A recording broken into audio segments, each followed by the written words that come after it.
ibang klase naman ang haharapin natin ngayong hapon.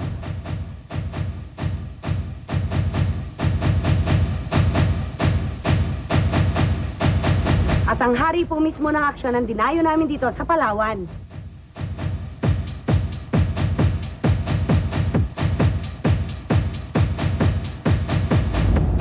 Wow!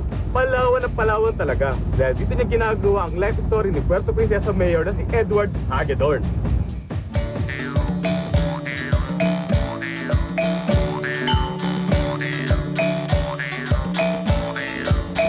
At narito na kami, at narito na rin siya. Ang hari ng pelikulang aksyon at hari ng pelikulang Pilipino, Mr. Fernando Poe Jr.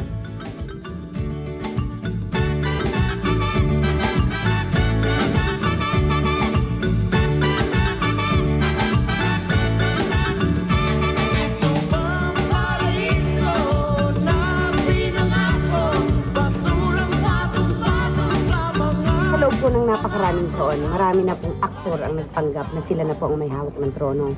Marami na pong aktor ang nagsabi na kanila na po yung posisyon nyo. Ano po yung sekreto ng isang FPJ at wala pong kahit sinong nakakatinag sa inyong pwesto? Ewan ko, Christy, ewan ko paano naumpisahan yan. Pero actually, I think sa isang artista, I think ang sikreto is sincerity at dedication. For so many years, as you mature, you automatically be dedicated sa trabaho mo. It's actually dedication and sincerity. Pero Kuya Ron, willing ba kayo mag-direct ng ibang action stars in another action movie? Yun ang dream ko, to direct another. I mean, ang hirap kasi yung dinidirect mo kuminsan yung sarili mo. I haven't directed another actor or an actress, no? But I hope I will direct, in the future, Rudy Fernandez. Hopefully, with the boy. Paano niyo po nababalanse yung pagiging direktor niyo at aktor sa isang pelikula? Kasi para yatang napansin namin kanina, kayo yung lumalakad na umaarte, biglang kayo rin po yung sumisigaw ng action. Siya pa kayo ba nagbablocking? Sa pelikulang ito, Christy, I was not supposed to direct this movie. It was Ogie Salvador. Kaya lang na-delay yung pelikula nila ni Philip. Kaya tinuloy ko na ito. Sabi ko, umpisahan ko lang. Ang lumabas umpisahan ko, tatapusin ko. din. Yes, but mahirap dahil kung minsan, pag naka-set up na at saka nag-a-action na ako, nakakalimutan ko, ako pala kukunan dun. Gano'n po ka-special sa inyo ang buhay ni Mayor Hagedorn at kayo po ang mismong gumaganap sa kanyang papel? Well, noon nakilala ko na si Mayor Hagedorn, but not really personally yung kausap na but and then Mr. Lee, our producer, asked me why not, to look see, kung okay story na Hagedorn. Nagustuhan ko because it is a transformation of a man, from irresponsible to responsible. Talagang wala sana sa plano ko na payagang may sa pelikula yung buhay natin. Kaya lang magaling mag-convince itong producer ng Merdeka.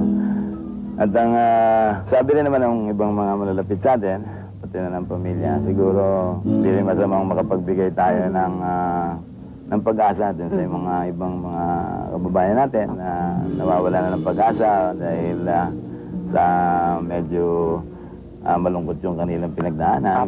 Kasi po sa biglang tingin, ang kahawig niyo po ay si Vice President Era Estrada. Paano pong nangyari na isang Fernando Poe Jr. po ang gumaganap sa inyong papel? Siya po ba talaga ang first choice niyo? First choice talaga natin si Fernando po. Una-una, hindi naman natin talaga pwede nang paharapin sa camera si Vice President. At dahil lang gusto ko talagang makapag-portray ng buhay ko, yung batikang aktor. Ano po bang preparasyon ang ginawa ninyo dito ni FPJ?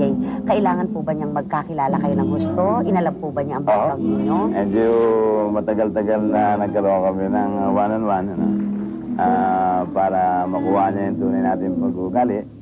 As a matter of fact, may mga pagkakataon na sumasama pa siya sa mga lakad natin para lang makita talaga yung ating kilos. At continuous ang aming dialogue. Opo. Mayor, malapit na po kasi ang 1998. Hindi po kaya tayo mapagbintangan na medyo ginagawa na po nating instrumento itong Hagedorn para gawing pangampanya po natin sa mas matataas pang ambisyon ni Mayor Hagedorn? Hindi ako kasi ang totoo, kaya Ngayon natin papalabas yan para wag masabi. Kung Mayo. 1997 kasi yan, sabihin, talaga. malayo.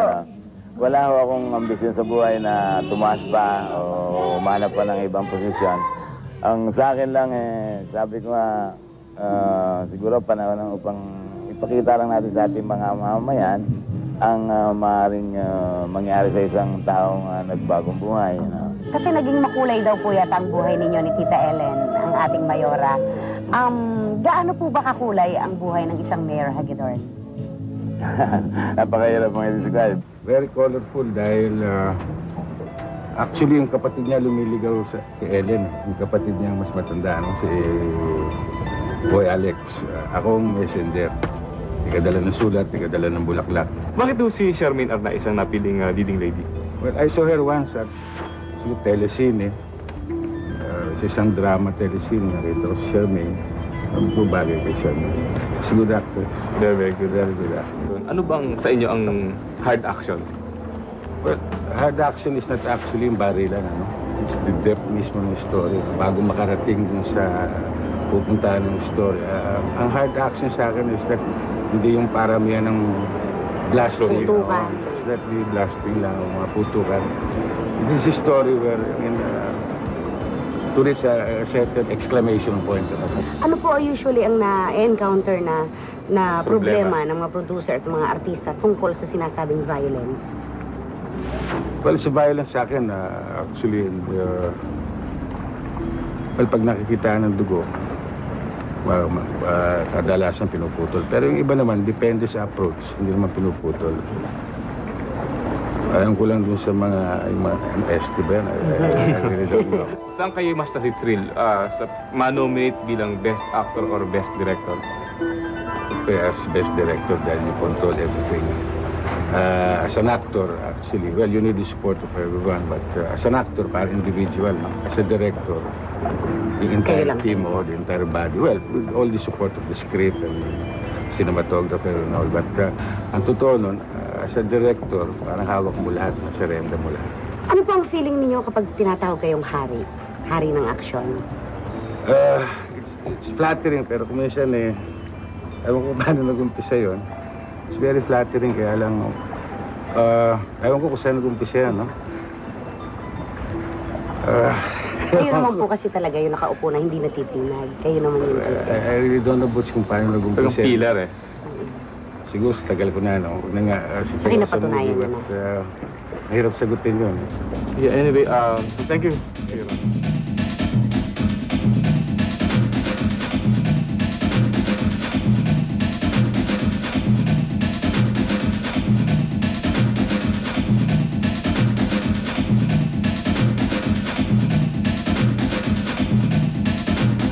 Dali, Christy, may pupuntahan pa tayo. Kaya nga, bilisan na natin bago pa tayo malate.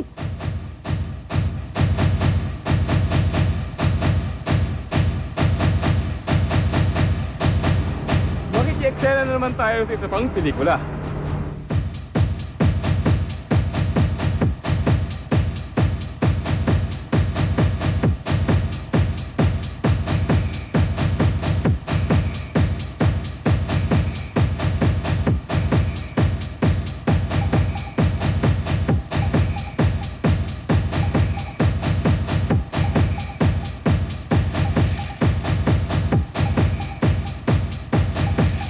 Kaya makilakbay na at makibakasyon sa amin sa pagbabalik ng Showbiz Linggo!